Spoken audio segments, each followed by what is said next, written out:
Fate isn't a straight line. It's a ricochet. A stray bullet that misses its intended mark and finds a new home in the architecture of someone else's life. They tell you violence is a transaction, a simple exchange of force for a desired outcome. They're wrong. Violence is a seed. Once planted, you can never be sure what will grow, or whose garden it will choke. Tonight, a debt would be created in blood and paid for with a soul, and the currency would be a choice made in the space between one breath and the next. A choice that would prove that the most dangerous thing in a world of monsters isn't the man with a gun, but the woman with nothing left to lose. Rewind. 5 hours earlier. The rain didn't just fall on the city. It bled down the plate glass windows of Aria, a restaurant so exclusive its air tasted like money. Outside, the world was a watercolor of blurred headlights and hunched shoulders. Inside, it was a warm, velvet-lined box of quiet confidence. For Layla, it was just Tuesday. It was the ache in her feet from shoes with soles worn thin as a promise. It was the crumpled eviction notice in her locker, its sharp edges a constant, nagging pressure against her ribs. At 21, she was an expert in the art of the invisible. She refilled water glasses with ghost-like efficiency, cleared plates with a silent grace, and offered a smile that never quite reached the weary exhaustion in her eyes. She was a moving part in a machine she could never afford to be a customer of, serving slivers of fish that cost more than her weekly groceries to people who never bothered to learn her name. The clinking of silver on porcelain was the soundtrack to her anxiety, each chime a reminder of the cavernous distance between her world and theirs. Tonight, the air was different, thicker. A low hum of tension vibrated just beneath the surface of the polite murmurs and muted jazz. The staff moved with a clipped, nervous energy. Layla felt it like a change in atmospheric pressure, a storm gathering just offshore. She straightened her apron, the cheap fabric a stark contrast to the silk and cashmere drifting past her, and prepared to disappear again. But fate, that ricocheting bullet, was already in the air. It was looking for a target. And in a room full of power, it would find its mark in the one person who had none at all. She smoothed a non-existent wrinkle from a tablecloth, her reflection a fleeting, tired smudge in the polished silver. She had no idea the reflection staring back was of a woman whose life was about to be broken open, shattered, and remade in steel and shadow. The transaction was coming. The shift in the room was palpable, a silent, collective intake of breath. It wasn't loud. It was the opposite. A sudden, deferential quiet fell over the main dining floor as the doors opened. 2 figures entered, moving through the space not as guests, but as gravity itself, bending the light and sound around them. The man in front was Minjun. He was carved from ice and ambition, his suit a razor-sharp silhouette of black wool that seemed to absorb the ambient light. His face was a study in controlled stillness, his eyes missing nothing, assessing every glance, every shadow, as if the world were a chessboard and he was already 5 moves ahead. Behind him, a mountain of a man named Sang, his bodyguard, stood with the serene menace of a predator at rest. But it was the woman on Minjun's arm who drew Layla's focus. She was older, her posture radiating a quiet, unshakable dignity. Mrs. Park. Her hair was a crown of elegant silver, and she wore a dress the color of a deep forest, its dark green silk shimmering as she moved. She was the calm at the center of her son's storm. Layla's manager, his face pale and slick with sweat, gestured frantically. Table 7. That's you, Layla. Be perfect.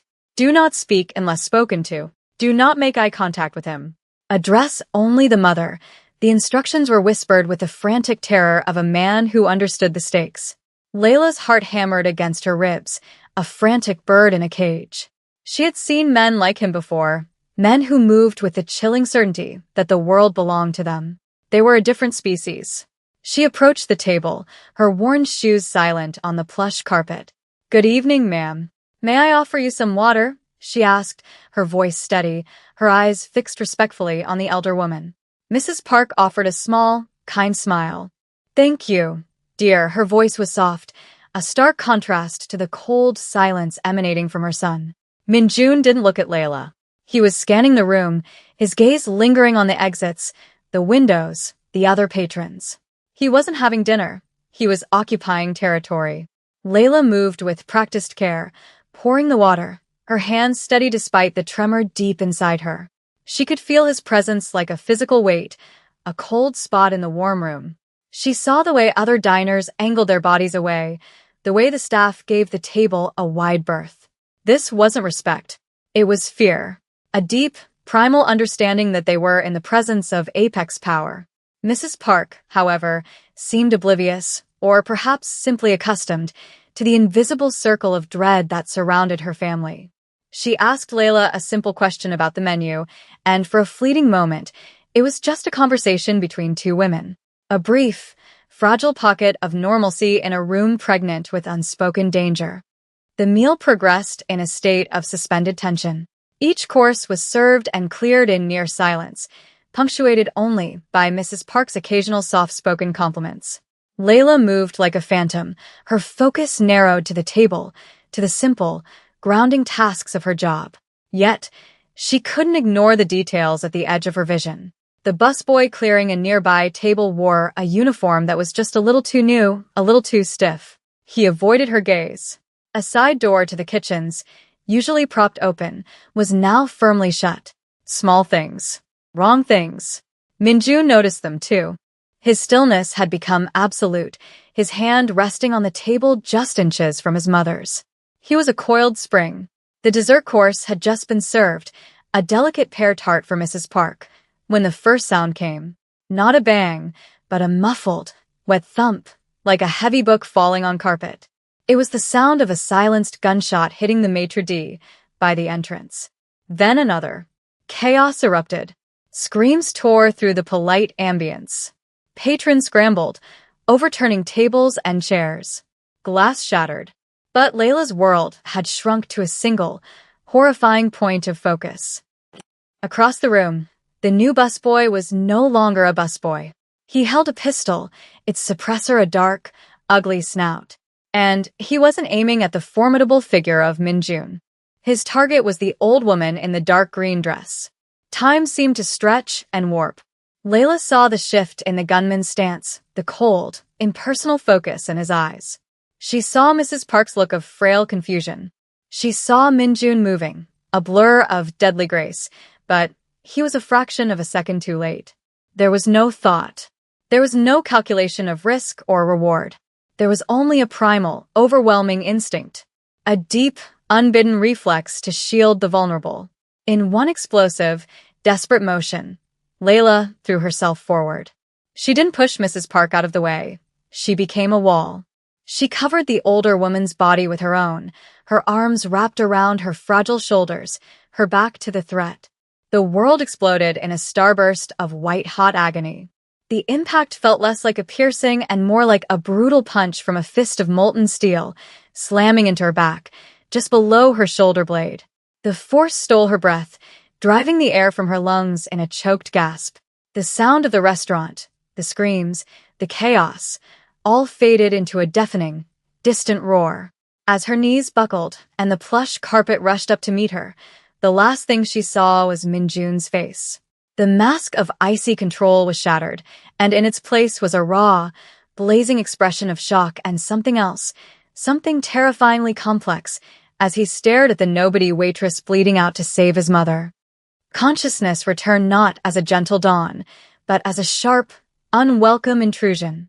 The first thing she registered was the pain, a deep, throbbing fire in her back, tamed but not extinguished by whatever drug was dripping into her veins.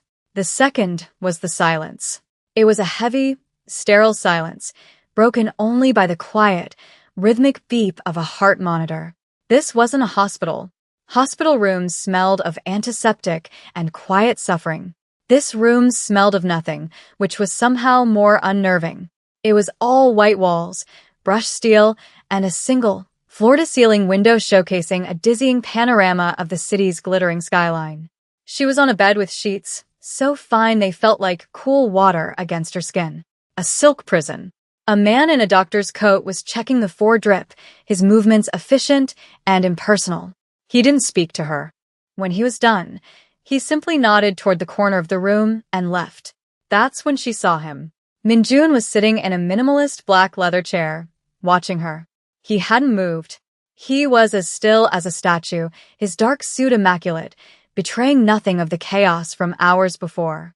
The mountain, Sang, stood sentinel by the door. "You're awake," Minjun stated. It wasn't a question. His voice was flat, cold, devoid of gratitude or concern. It was the voice of a man examining a puzzle piece that didn't fit. "The doctor said the bullet passed clean through. It missed your spine by less than an inch. You'll recover," he delivered the news like a weather report. Layla tried to push herself up, but a fresh wave of pain seared through her back, and she fell back against the pillows with a gasp. His eyes narrowed. "Why?" The single word hung in the air, sharp and heavy as a blade. Layla swallowed, her throat dry. "What?" "Don't play games with me," he said, his voice dropping lower, each syllable laced with menace. "Nobody does something like that for nothing." "Who sent you? Who are you working for? Was this a play to get inside? To earn my trust?" The accusations were a volley of ice-cold stones. He saw conspiracy and betrayal in an act of simple, stupid courage. Anger, hot and sharp, cut through her pain and fear. "Are you serious?" she whispered, her voice raspy. "I work for Arya. I make $12 an hour plus tips. The only person I'm working for is my landlord." A flicker of something, disbelief, maybe even frustration, crossed his face. "Altruism doesn't exist in my world. People are motivated by greed or fear. So, I ask you again, why did you shield my mother?" He leaned forward, his gaze pinning her to the bed. She met it, her own eyes blazing with a defiant fire she didn't know she possessed. "Because he was going to shoot her. Because she's an old woman. Because it was the right thing to do, you monster." The last word slipped out, raw and unfiltered. The room went dead silent. Sang shifted his weight, a subtle, dangerous movement. Minjun's face became a mask of cold fury. He stood up, towering over her. For a terrifying moment, she thought he might strike her. Instead, he stared down at her, his expression unreadable, a storm of suspicion and a dawning, unwelcome complexity churning behind his eyes. "You are either the best operative I have ever seen," he said softly, his voice a silken threat, "or the biggest fool. Until I determine which, you are not going anywhere." The sterile medical room was replaced by a cage of breathtaking luxury. Minjun had her moved to a sprawling penthouse apartment in a building that scraped the clouds. The place was a monument to minimalist wealth, all glass, chrome, and stark white furniture. The view was spectacular, a god's-eye perspective of the city she used to scurry through far below. But the floor-to-ceiling windows felt like the bars of a cell. She was a prisoner of his gratitude, or more accurately, his suspicion. Sang was her warden, a silent, ever-present shadow stationed in the hallway outside her door.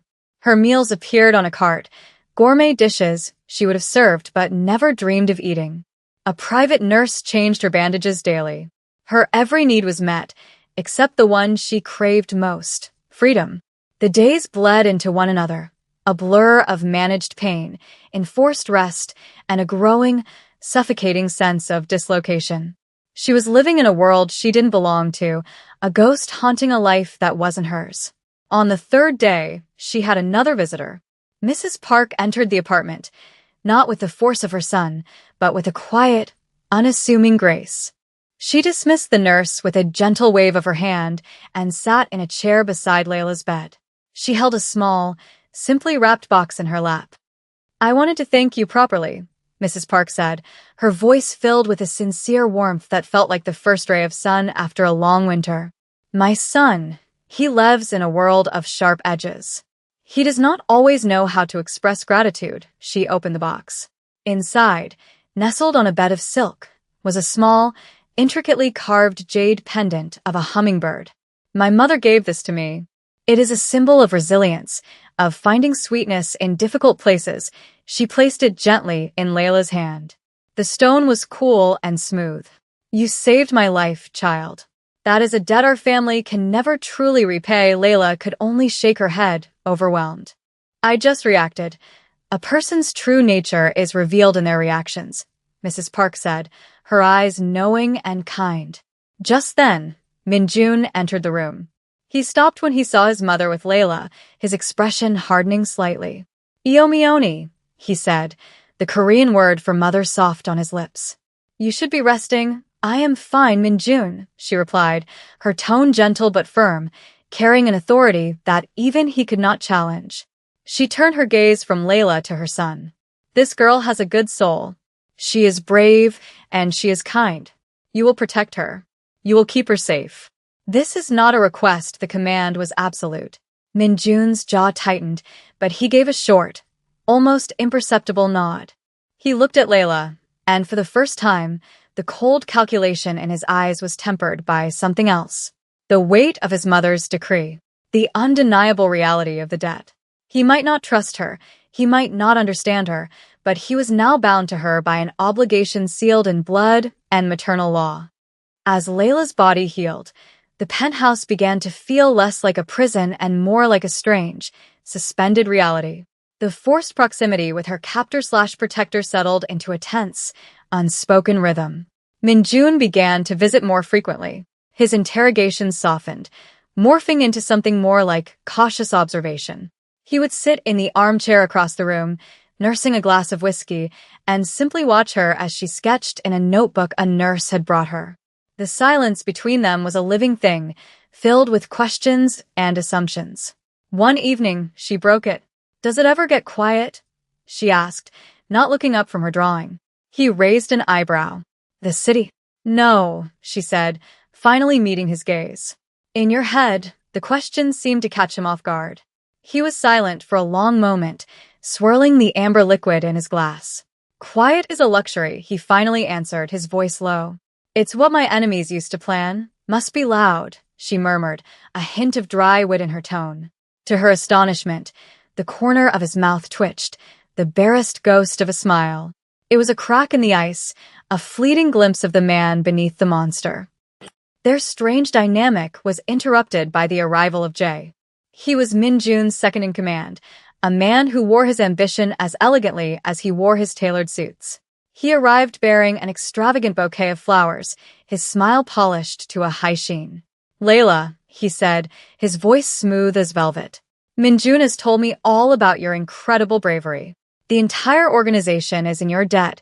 He used a charm that felt slick and manufactured. While he spoke of gratitude, his eyes were cold and assessing, cataloging her, the room, her proximity to Minjun. He asked her questions about her recovery, about her family, about her life before the shooting. It felt less like concern and more like intelligence gathering.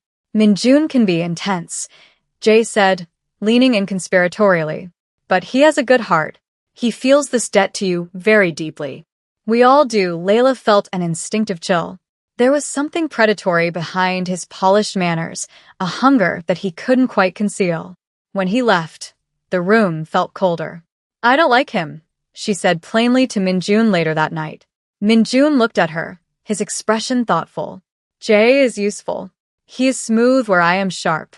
He handles the politics. He looks at you like he's measuring you for a coffin," she retorted. Minjun didn't laugh. He just gave her a long, searching look, as if seeing a new, unexpected angle on a familiar board. A seed of doubt, planted by the girl who saw the world in simple terms of right and wrong, good and bad. A girl who could spot a snake, even when it was smiling. The outside world finally intruded in the form of a heavy, cream-colored invitation. The annual Carswell Foundation Charity Gala. It was a command performance for the city's elite, both legitimate and otherwise. A night where predators mingled under crystal chandeliers, their smiles as sharp and dangerous as the knives they kept hidden. "I have to go," Minjun said, his voice tight with displeasure as he tossed the invitation onto a table. Maintaining the facade requires these performances. He had no intention of taking Layla. It was too public, too dangerous. But his mother had other ideas. Mrs. Park was adamant. "Layla will come with us," she announced during a visit. "She has been locked in this apartment for weeks. She needs air. And she is family now. The person who saved my life will not hide in the shadows. She will sit at my side." Minjun's protests were useless against his mother's quiet, unyielding will. And so, Layla was drawn deeper into his world. A stylist appeared with a rack of designer gowns. Layla chose a simple, elegant dress of midnight blue silk that felt like a costume. As she looked at her reflection, she saw a stranger. The tired waitress was gone, replaced by a polished, poised woman who looked like she belonged in that world of wealth and power. It felt like a lie. The ballroom was a dazzling ocean of light and sound. The air hummed with whispered gossip and the clinking of champagne glasses. Layla clung to Mrs. Park's arm, feeling small and exposed. Minjun was a different person here. He moved with a predatory grace, accepting greetings from politicians and judges with a smile that never reached his eyes. He was a king in his court, and Layla was the mysterious new addition to his inner circle. Whispers followed them. Who is she? I've never seen her before. Minjun leaned close to her, his breath warm against her ear, his hand resting possessively on the small of her back. That man talking to the senator, he murmured, his voice a low rumble only she could hear. He runs the waterfront. He would sell his own children for profit. The woman in red? She launders money through her art galleries. Don't be fooled by the diamonds. This is the most dangerous room in the city. He wasn't just making conversation. He was arming her. He was showing her the world as he saw it, a battlefield hidden beneath a veneer of civility. Jay was there, of course, ever the smooth operator, moving through the crowd, his hand on Minjun's shoulder, whispering updates about security. Everything is locked down tight, he assured them with a confident smile. No one gets in or out without my say-so. The irony was a blade waiting to fall. As Layla watched Jay work the room, her earlier unease solidified into a cold certainty. He wasn't just managing security. He was mapping the exits. The trap was sprung with a calculated, theatrical flair. A fire alarm blared, its shriek cutting through the music and chatter. Panic, however, was slow to catch. Most guests assumed it was a drill. But Minjun knew better. His body went rigid. We're leaving. Now, he commanded, his voice a low, urgent growl. Sang was already moving, creating a path. But Jay was there first, his expression a perfect mask of calm urgency. This way, he directed, pointing toward a service corridor. It's the most direct and secure exit. I have my men stationed there. They'll take you and your mother to the car. I'll handle the evacuation. It all happened too fast. Minjun, focused on a potential threat from the front, hesitated for a split second. In that moment, Jay's men, disguised as hotel security, flanked Mrs. Park and Layla, ushering them toward the indicated corridor. Go with them, Minjun ordered Layla. Stay with my mother. It was a fatal miscalculation. As Layla and Mrs. Park were hustled down the sterile white hallway, the heavy fire door slammed shut behind them, the magnetic lock clicking into place with a sound of absolute finality. They were cut off. The security guards dropped their pretense. Their faces turned hard, their hands reaching for weapons. At the other end of the hall, Jay appeared, a satisfied smirk on his face. He's so predictable, Jay said, his voice dripping with contempt. Always so focused on the enemy in front of him, he never sees the knife at his back. Mrs. Park looked at him, not with fear, but with a profound, weary disappointment. You were like a son to me, Jay. He was the son. Jay snarled, his composure cracking. I was just the help. Tonight, that changes. The target was always you, old woman. Without you, his heart, he's just a rabid dog. Easy to put down, the men raised their guns. But Layla, once again, moved on instinct. She wasn't a fighter, but she was no longer just a victim. She grabbed a heavy-duty fire extinguisher from the wall mount.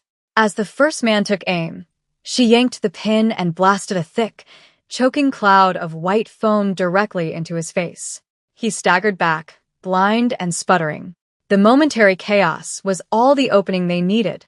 The lock on the fire door behind them exploded inward as Sang and Minjun burst through, their faces masks of cold, murderous rage. Minjun's eyes locked on Jay, and in that instant, the entire power dynamic of the city shifted. The ensuing fight was brutal and short. While Sang dealt with the guards with terrifying efficiency, Minjun advanced on Jay, a force of nature. Layla, shielding Mrs. Park behind her, Watch the two men who were once like brothers collide in a flurry of violence. Jae was skilled, but Minjun was fury incarnate. It ended with Jae on his knees, bloodied and beaten. "You let a waitress and an old woman make you weak," Jae spat, his last act of defiance. Minjun's reply was not a word, but the cold, final sound of a single, deafening gunshot that echoed down the empty corridor. The ride back to the penthouse was a silent, grim procession. The adrenaline of the fight had evaporated, leaving behind the metallic taste of blood and betrayal. Mrs. Park was quiet, her regal composure finally cracking, revealing the frail, shaken woman beneath. Sang drove, his knuckles white on the steering wheel. Minjun sat beside Layla in the back, not speaking, his presence a vortex of controlled violence. Back in the apartment, the silence stretched, thick and suffocating. Mrs. Park retired to her room, escorted by a female attendant. Sang took up his post outside, leaving Layla and Minjun alone in the vast, sterile living room. The glittering city lights outside seemed to mock the grim reality within. Layla sank onto the sofa, a tremor running through her body. She noticed a long, bloody scrape on her forearm from where she'd been slammed against the wall. Before she could react, Minjun was there. He knelt in front of her, a first aid kit in his hands. His movements were surprisingly gentle as he cleaned the wound, his touch light, almost hesitant. The brutal crime lord who had just executed his right-hand man without blinking was now tending to her like she was made of glass. "You shouldn't have been there," he said, his voice a low, rough rasp. He wasn't looking at her face, but at his work, his focus absolute. "If I hadn't been, your mother would be dead," she whispered, her voice trembling slightly. "Jae would have won," he stopped, his fingers hovering over her skin. He slowly lifted his head, and his eyes met hers. The coldness was gone. In its place was something raw and unguarded, a potent mixture of guilt, fury, and a terrifying, unfamiliar tenderness. He saw her not as a puzzle or a debt, but as the one fixed point of honor in his collapsing world. The one person who acted not out of greed or fear, but out of a simple, incomprehensible goodness. "This world," he said, his voice thick with self-loathing. "It will devour someone like you. It will chew you up and spit you out.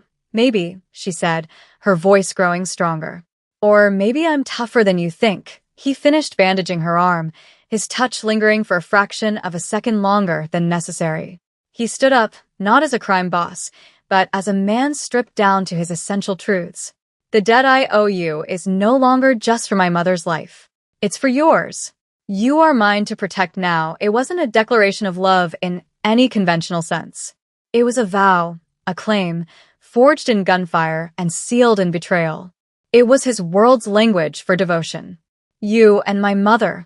That is the only law that matters to me now." Layla looked up at him, into the eyes of this dangerous, broken and beautiful man, and for the first time since she'd been dragged into his orbit, she didn't feel like a prisoner. She felt safe.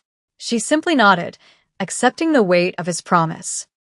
Weeks later, the storm had passed.